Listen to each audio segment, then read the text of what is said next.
لیکن سوال یہ پیدا ہوتا ہے کہ شیطان نیچے سے کیوں نہیں آتا، اوپر سے کیوں نہیں آتا؟ شیطان نیچے سے اس لیے نہیں آتا کہ نیچے سجدے کی جگہ ہے۔ نیچے کیا ہے؟ کیا ہے بھائی بولو؟ سجدے کی جگہ ہے، اور اوپر کیا ہے؟ دعا کی جگہ ہے۔ اس لیے یہ دو طریقے، دو چیزیں ایسی ہیں جو ہم کو بچا سکتی ہیں شیطان سے، کہ ہمارے سجدے بھی زیادہ ہوں، اخلاص کے ساتھ بھی ہوں، اور اللہ سے مانگنا بھی ہو۔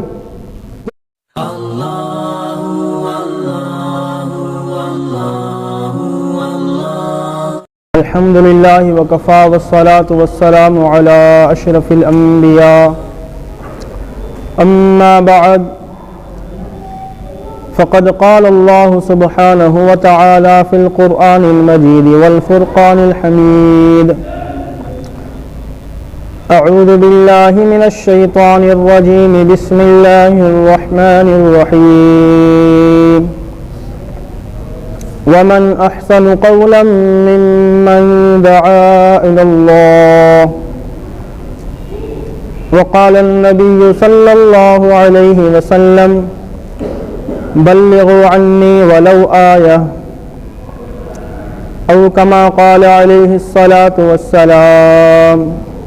درود شریف پڑھیں۔ اللہم صلی علی محمد وعلی آل محمد کما صلیت علی ابراہیم وعلی آل ابراہیم انک حمید مجید۔ اللہم بارک علی محمد وعلی آل محمد کما بارکت علی ابراہیم وعلی آل ابراہیم انک حمید مجید۔ میرے محترم بھائیوں اور طلباء اکرام، اللہ تبارک و تعالی جل جلالہ نے اس دنیا میں ہونے والی تمام باتوں کے بارے میں، تمام باتوں میں سے ایک بات کو چن کر یہ فرمایا کہ سب سے اچھی بات کس کی ہے۔ صبح صبح کچھ لوگ نکلتے ہیں، کوئی سبزی کی آواز لگاتا ہے، کوئی مزدوری کی آواز لگاتا ہے، کوئی دنیا کے کسی اور کام کی آواز لگاتا ہے، لیکن اللہ تبارک و تعالی جل جلالہ نے فرمایا کہ سب سے بہتر بات وہ ہے جو لوگوں کو اللہ کی طرف بلائے، اور اللہ تبارک و تعالی جل جلالہ کی طرف بلانا، اس کے بہت سارے شعبے ہیں، جیسے کہ مولانا زکریا رحمۃ اللہ علیہ نے فضائل اعمال میں لکھا ہے کہ علماء دلائل کے ذریعے اللہ کی طرف بلاتے ہیں، مجاہدین تلوار کے ذریعے اللہ کی طرف بلاتے ہیں، اسی طرح اولیاء اللہ کے جو ولی ہیں وہ بھی اللہ کی طرف بلاتے ہیں۔ تو اللہ کی طرف بلانا یہ سب سے بہتر بات ہے۔ اور جب اللہ تعالیٰ نے اس دنیا کو بنایا، کتابوں میں آتا ہے کہ سب سے پہلے اللہ تعالیٰ نے ایک سبز موتی بنایا، اور اس سبز موتی کو جب اللہ تعالیٰ نے اپنی نگاہ جبلت سے دیکھا تو وہ موتی پھٹ پڑا، تو اس موتی سے جو دھواں نکلا اس سے اللہ تعالیٰ نے آسمانوں کو بنایا، اور اس موتی سے جو بہنے والی چیز باہر نکلی اس سے اللہ تعالیٰ نے پانی کو بنایا، اور جو آخر میں تلچھٹ رہ گئی اس سے اللہ تعالیٰ نے زمین کو بنایا۔ ایک ہی چیز سے اللہ تعالیٰ نے آسمانوں کو بنایا، زمینوں کو بنایا، پانی کو بنایا۔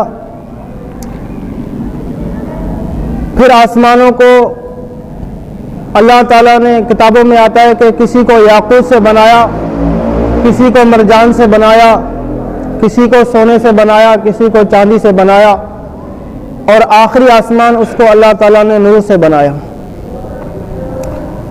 پھر اگر ہم زمین میں دیکھیں تو زمین سے بھی سونا نکلتا ہے، چاندی نکلتی ہے، اور پانی کو دیکھیں تو ہیرے اور جواہرات نکلتے ہیں۔ آپ اندازہ لگائیں کہ اگر ایک آسمان سونے کا ہو تو اس کی قیمت کتنی ہوگی؟ 1 من 2 من 10 من کی بات نہیں ہے، پورا آسمان سونے کا ہو، پورا آسمان چاندی کا ہو، یاقوت کا ہو، پھر نور کا ہو تو ان کی قیمت کیا ہوگی؟ پھر زمین میں دیکھیں اتنا سونا نکلتا ہے، چاندی نکلتی ہے، پانی سے موتی نکلتے ہیں، ان کی کیا قیمت ہوگی؟ لیکن ان آسمانوں کی قیمت ایک طرف، زمین کی قیمت ایک طرف، پانی سے نکلنے والے موتیوں اور جواہرات کی قیمت ایک طرف، لیکن لا الہ الا اللہ محمد الرسول اللہ کی قیمت ایک طرف۔ ان تمام قیمتوں سے، قیمتی چیزوں سے سب سے اچھی اور بہترین چیز جو ہے وہ لا الہ الا اللہ ہے۔ کیوں؟ اس لیے کہ یہ آسمان پھٹ جائے گا، ٹکڑے ٹکڑے ہو جائے گا، زمین اپنا چہرہ تبدیل کر کے ختم ہو جائے گی، پانی کو آگ لگ جائے گی، جو جتنی قیمتی چیزیں ہیں وہ ساری ختم ہو جائیں گی۔ لیکن یہ لا الہ الا اللہ محمد الرسول اللہ جو آج ہمارے سینوں میں ہے، انشاءاللہ اگر ہم مر جائیں گے تو بھی ہمارے سینوں میں ہوگا، اور قیامت کے دن بھی ہمارے سینوں میں ہوگا، اور اسی کی برکت سے انشاءاللہ ہم جنت میں جائیں گے۔ تو دیکھیں اللہ تبارک و تعالیٰ کا کمال کہ چیز ایک ہی ہے، ایک ہی چیز سے 3 چیزیں بنا لی، پھر ان میں سب سے قیمتی چیز ہمیں دی لا الہ الا اللہ محمد الرسول اللہ، کہ جس کے سامنے دنیا کی کوئی بھی چیز قیمت نہیں رکھتی، کیونکہ یہ سارے ختم ہو جائیں گے، کل من علیہا فان، سب ختم ہو جائے گا، لیکن لا الہ الا اللہ کا اثر اب بھی باقی ہے، قبر میں بھی باقی ہوگا، محشر میں بھی باقی ہوگا۔ پھر ہم مسلمان ہیں، اتنی بڑی قیمتی چیز ہمارے کو ملی ہے، لیکن کیا اس قیمتی چیز کو لے کر پھرنے کے لیے، پہنچانے کے لیے ہم نے کیا محنت کی ہے؟ آپ دنیا بھر کے مسلمانوں کو دیکھیں، ایک نظر ڈالیں کہ آج کل صبح سے لے کر رات تک، رات سے لے کر صبح تک ہم جتنی مرتبہ موبائل کو اٹھاتے ہیں، کیا اتنی مرتبہ قرآن پاک کو اٹھاتے ہیں؟ جتنی فکر ہمارے کو موبائل چارج کرنے کی لگتی ہے، کیا اتنی فکر ہمارے کو دین کے پھیلانے کی لگتی ہے؟ حقیقت بات یہی ہے کہ ہم نے جو ہماری فکر، اللہ معاف کرے، کفار کی طرف جا رہی ہے۔ جس طرح کفار کا یہ مقصد ہے کہ ہم دنیا کو جمع کریں، دنیا ہمارا مقصد ہے، دنیا بناتے جائیں بناتے جائیں بناتے جائیں، اسی طرح ہم مسلمان ہو گئے۔ حالانکہ مسلمان تو وہ ہوتا ہے جو راتوں کو تہجد پڑھے، دن کو دین کی دعوت دے، لوگوں کو اللہ کی طرف بلائے، جس بات کو اللہ نے کہا کہ یہ سب سے بہتر بات ہے، اس کو ہم نے چھوڑ دیا۔ آج زمیندار کو زمین کی فکر ہے، تاجر کو تجارت کی فکر ہے، اسی طرح دنیا کے کام کرنے والوں کو دنیا کی فکر ہے، لیکن دین کی فکر نہیں، قرآن کی فکر نہیں ہے۔ کس وجہ سے؟ اس لیے کہ جو دین کی باتیں، جو دین کا کام ہمارے ذمہ تھا، اس کو ہم نے چھوڑ دیا۔ اس کی باتیں، اس کے تذکرے ہمارے گھروں پہ نہیں ہوتے، ہم دنیا کی باتیں کرتے گھروں پہ، تو ہمارے جو نوجوان ہیں وہ بھی دنیا کی باتیں کرتے ہیں، یہاں سے اتنا کمانا ہے، یہاں سے اتنا کمانا ہے، یہاں سے اتنا کمانا ہے۔ پھر چھوٹے چھوٹے بچے ہیں، ان کے ذہن میں بھی یہی بات ہے کہ بھی ہم مال جمع کریں، پیسے جمع کریں، ہمارے کو جو خرچی ملتی ہے اس کو جمع کر کے ہم اپنے لیے کپڑے لیں گے، ہم اپنے لیے یہ لیں گے وہ لیں گے۔ کیونکہ دین کی بات ہمارے گھروں میں ہوتی نہیں تو دین کا ذہن بنتا نہیں۔ پھر اللہ تعالیٰ نے کتنی بڑی ہمارے اوپر رحمت فرمائی کہ ہمیں دین کے کام کے سیکھنے اور سکھانے کے لیے قبول کیا۔ آج کل لوگ، کوئی ہسپتالوں میں پڑا ہوا ہے، کوئی روڈوں میں پڑا ہوا ہے، کوئی جیلوں میں پڑا ہوا ہے، لوگ پریشان ہیں، آپ ان سے پوچھو جو جیلوں میں ہیں نا، میں خود گیا ہوں، ان سے پوچھو کہ بھئی کیا حالات ہیں، وہ یہی کہتے ہیں کہ بس ہم یہاں سے فارغ ہو جائیں، پھر اللہ کی عبادت کریں گے، باقی سارے کام چھوڑ دیں گے۔ تو جیل میں جانے کے بعد اب فکر کر رہا ہے۔ ہمارا ایک رشتہ دار تھا، وہ جب مرنے کے قریب ہو گیا، پولیس والا تھا، تو مرنے کے چند دن پہلے یہ بات کر رہا تھا کہ ایک کاش میں نماز پڑھتا، ایک کاش میں اللہ کی عبادت کرتا، ایک کاش میں یہ کرتا، ایک کاش میں وہ کرتا۔ تو مرنے سے پہلے جب مرنے کا ٹائم قریب آ جائے تو اب فکر کرنا، سوچنا بے فضول ہے، بے فائدہ ہے، فضول ہے۔ تو ہم مسلمان ہیں، اللہ نے ہمیں طاقت دی ہے، ہمارے ذہنوں میں طاقت دی ہے، ہماری آنکھوں میں طاقت ہے، اللہ نے دی ہے ہمارے، ہم اپنی صلاحیتیں دین کے اوپر خرچ کریں۔ ہم صبح سے لے کر شام تک جو وقت گزارتے ہیں، ہم سوچیں کہ ہم نے کہاں گزارا، ہم نے دین کے لیے کتنی محنت کی، ہم کتنے لوگوں کو نماز کے لیے مسجد میں لے کر آئے، ہم نے کتنے بچوں کو قرآن پڑھایا، ہم نے کتنے بچوں کو لا الہ الا اللہ سکھایا۔ آج کل بھی اس زمانے میں بھی حالانکہ اتنے جو نا مدارس بہت زیادہ ہیں، تبلیغ والے ماشاءاللہ بہت زیادہ ہیں، ہم اپنے طبقے کو دیکھ کر خوش ہوتے ہیں، لیکن آپ گاؤں میں جائیں، ایسے ایسے لوگ آپ کو ملیں گے کہ آپ ان کو کلمہ سکھانے کی بات کریں گے، وہ آپ سے اٹھ کے بھاگ جائیں گے۔ طلب ختم ہو گئی۔ میں خود 3 مہینے تک ایک بندے کو کہتا رہا کہ یار کلمہ سیکھ لو، اس کے اوپر محنت کرتا رہا، لیکن 3 ماہ ہو گئے، آج تک اس نے کلمہ نہیں سیکھا۔ ایک بندے سے بات کی، یار چلو آج کلمے کا مذاکرہ کر لیتے ہیں، کلمہ سیکھ لیتے ہیں، مجھے کہا تھوڑا کام ہے میں آ رہا ہوں۔ اس کے بعد آج تک میرے پاس نہیں آیا۔ کیوں؟ کیونکہ اہمیت نہیں ہے، دل میں اہمیت نہیں ہے۔ اللہ کے حکم کی اگر اہمیت ہوگی تو بندہ دین کا کام بھی کرے گا، طلب ہوگی دین کا کام کرے گا، ورنہ بے طلب ایسے گزار جائے گا، اپنی زندگی ختم کر دے گا جیسے جانور ختم کر لیتے ہیں۔ اور آپ قرآن پاک کو اٹھا کر دیکھیں، تاریخ اٹھا کر دیکھیں، حدیث اٹھا کر دیکھیں کہ سب سے اہم چیز جو ہے وہ احساس ہے۔ کوئی بندہ احساس کرے تو یہ بندہ ہے، اگر اس میں احساس نہیں ہے یہ بندہ نہیں ہے، یہ جانوروں کی طرح ہے۔ سورہ یاسین قرآن پاک کا دل ہے، اور اس میں حبیب نجار کا ذکر ہے۔ اس حبیب نجار نے کیا کیا تھا بھائی؟ انبیاء اکرام علیہ السلام کا احساس کیا تھا اور کہا تھا کہ آپ ان کی بات مان لیں۔ تو صرف انبیاء کا احساس کرنے کی وجہ سے اللہ تعالیٰ نے سورہ یاسین قرآن پاک کے دل میں اس کا ذکر فرما لیا۔ آپ چونٹی کو دیکھ لیں تو ایک چونٹی نے سلیمان علیہ السلام کے لشکر سے بچنے کے لیے دوسری چونٹیوں کا احساس کیا، تو اللہ تعالیٰ نے سورۃ النمل نازل کر لی کہ بھائی اس چونٹی نے دوسری چونٹیوں کا احساس کیا ہے، تو اس کا کیا مرتبہ آ گیا کہ آج کل بھی حفاظ کرام، طلباء کرام، علماء کرام، قرآن پڑھنے والے اس کا ذکر پڑھتے ہیں۔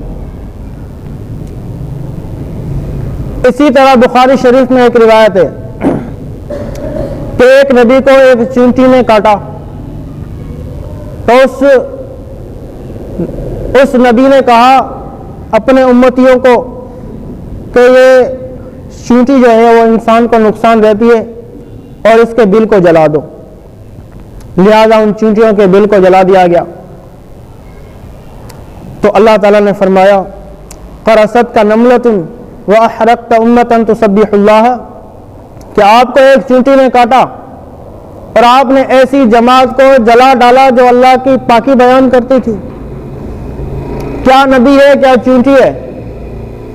اس کا احساس نہ کرنے کی وجہ سے اس نبی کے اوپر اللہ تبارک و تعالی زجر فرما رہے ہیں۔ کتابوں میں آتا ہے کہ 200 سال تک وہ نبی روتا رہا اور اس کے بعد اس کی توبہ قبول ہوئی، حالانکہ ان کی یہ اجتہادی غلطی تھی کہ یہ انسان کو نقصان پہنچاتی ہے۔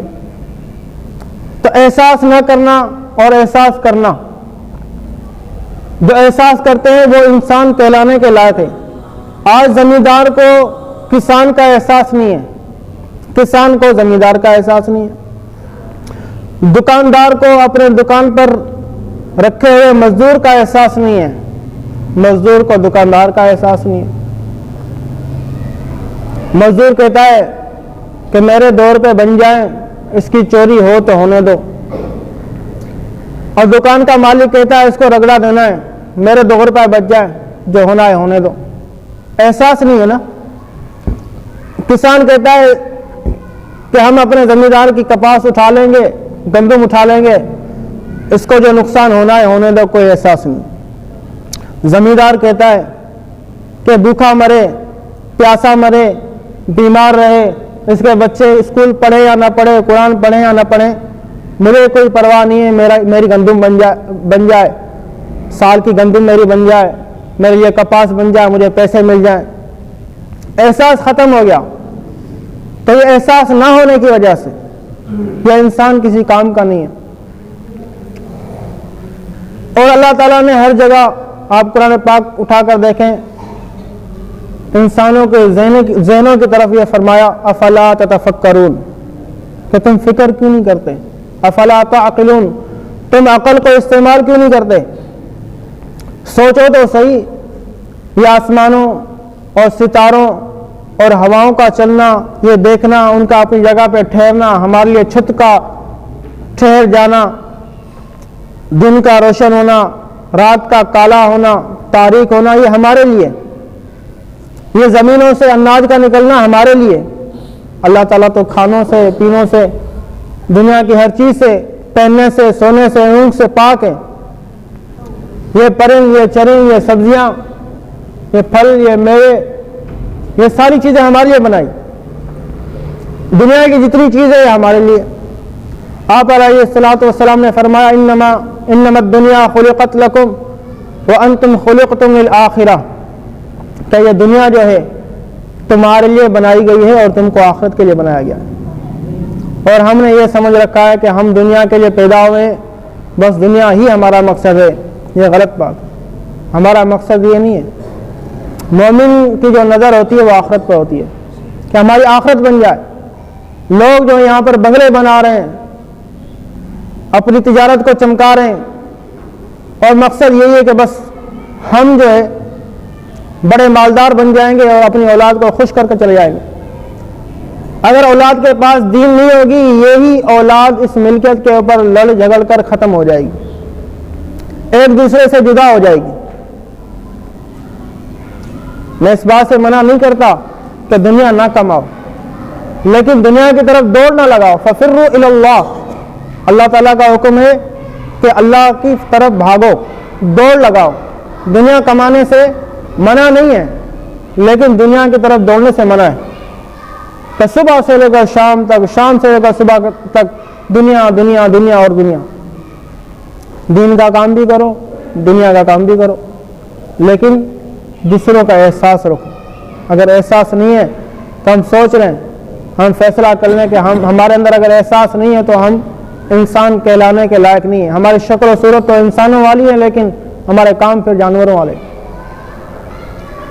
تو ہم اللہ تعالیٰ سے اس فکر اور اس سوچ کے بارے میں اللہ سے مانگے کہ یا اللہ یہ جو جوانی آپ نے دی، ہم مدرسے میں آ گئے لیکن ہمارے کام بھی مدرسے والے ہوں۔ ایسے نہ ہو کہ دن میں تو ہم مدرسہ پڑھیں اور رات کو ہم شیطانی کام کریں، رات کو ہمارا کام، ہماری سوچ اور فکر یہی ہو کہ بس دنیا ہی کماؤ، بس یہی ہمارا مقصد ہے۔ مدرسہ تو ویسے ہی ٹائم پاس کرنے کے لیے، ایسے نہیں۔ جیسے صحابہ اکرام نے دیکھو، جب بندہ مرنے والا ہوتا ہے تو وہ بندہ موت کی تمنا کرتا ہے جس نے کچھ آگے کر کے بھیجا ہو۔ آپ کی جو چیز جہاں جائے گی آپ کی طلب وہیں ہوگی۔ آپ کہیں 1 لاکھ روپے رکھ کر آؤ تو آپ کا ذہن وہاں ہوگا کہ میرا 1 لاکھ وہاں پڑا ہوا ہے، میں نے سنبھال کے رکھا ہوا ہے، ذہن وہیں ہوگا، مدرسے میں ہو، چاہے مسجد میں ہو، چاہے گھر میں ہو۔ صحابہ اکرام کو دیکھیں، انہوں نے اتنا دین کا کام کیا، اتنی قربانیاں دیں کہ وہ موت کے لیے تیار، موت تو مسئلہ ہی تھا ان کے لیے، پھر موت ان کے لیے تحفہ بن گئی۔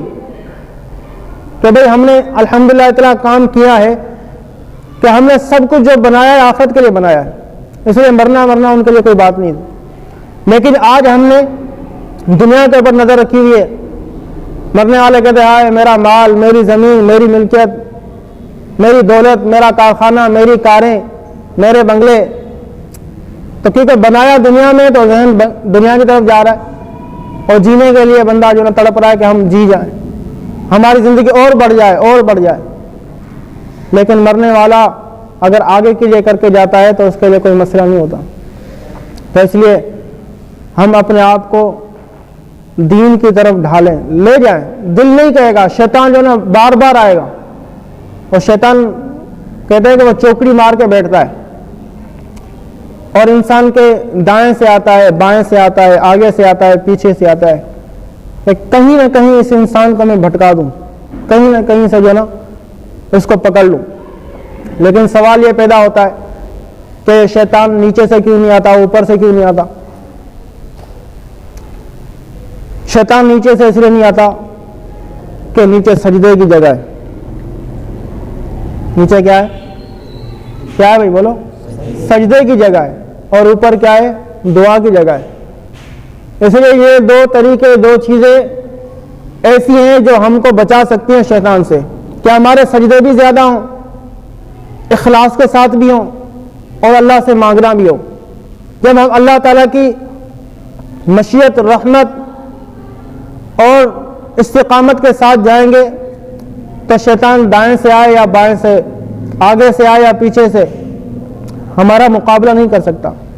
اس لیے یہ چیزیں کس کے پاس ہیں؟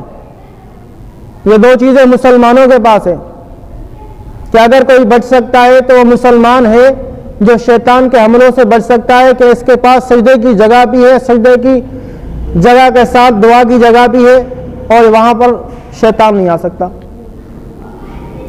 اور اس دنیا میں شیطان سے بچنے کے لیے ایک ہی راستہ ہے کہ رحمان کے راستے کو مضبوطی سے پکڑ لو۔ اللہ تبارک و تعالیٰ جل جلالہ اس دنیا میں ہمیں دکھا کے، قرآن میں بتا کے یہ سمجھا رہے ہیں کہ یہ دنیا کے جو لوگ ہیں، دنیا اکٹھے کرنے والے، ان کے ہاں دنیا تو ہے لیکن کامیابی نہیں ہے۔ دنیا بہت ہے لیکن کامیابی، آپ کوئی ایسا کافر بتاؤ میرے کو، کوئی ایسا ہندو بتاؤ، کوئی عیسائی بتاؤ، کوئی سکھ بتاؤ، کوئی یہودی بتاؤ کہ جس کا نام فرعون ہو یا نمرود ہو، ہے کوئی؟ کیوں؟ ان کو پتا ہے کہ یہ وہ لوگ ہیں، مالدار تو تھے لیکن ناکام تھے۔ لیکن آپ عیسائیوں میں بھی دیکھیں گے کہ وہاں اسلامی نام آپ کو پائے جائیں گے، ملیں گے۔ آپ عیسائی ہیں لیکن آپ کو اسلامی نام ملیں گے۔ تو کامیابی اللہ تعالیٰ نے دین میں رکھی، اور ہم دین سے اگر آگے پیچھے ہو گئے تو ہم ناکام ہیں۔ دنیا میں بڑے بڑے لوگ آئے، رأیت الناس، کہ رأیت الدہر، ایک شاعر کہتا ہے رأیت الدہر مختلفا یدور فلا حزن یدوم ولا سرور وقد بنت الملوک لہا قصورا فلم یبق الملوک ولا قصور۔ شاعر کہتا ہے کہ میں نے زمانے کو دیکھا کہ وہ پھر رہا ہے، رأیت الدہر، دہر زمانے کو، مختلف طریقوں سے، یدور گھوم رہا ہے، کبھی سردی ہے کبھی گرمی ہے، کبھی پیسے ہیں کبھی نہیں ہے، کبھی خوشی ہے کبھی غمی ہے۔ کبھی آپ ایک گھر میں جائیں تو وہاں لوگ جو نا خوش ہو رہے ہیں، ناچ رہے ہیں، گانا بجانا ہو رہا ہے، بڑی خوشی ہو رہی ہے۔ لیکن کچھ زمانے کے بعد جاؤ، اسی گھر میں کوئی میت ہو گئی ہے، بھائی بندے رو رہے ہیں، وہاں پر ماں رو رہی ہے، بیٹی رو رہی ہے، بچے رو رہے ہیں۔ تو فرمایا فلا حزن یدوم ولا سرور، ہمیشہ کوئی غمی باقی نہیں رہتی اور ہمیشہ کوئی خوشی باقی نہیں رہتی۔ اور آگے فرمایا وقد بنت الملوک لہا قصورا، بادشاہوں نے اپنے لیے بڑے بڑے محلات بنائے، بڑے بڑے محلات بنائے، فلم یبق الملوک ولا قصور، آج نہ وہ بادشاہ باقی ہے نہ محلات باقی ہیں۔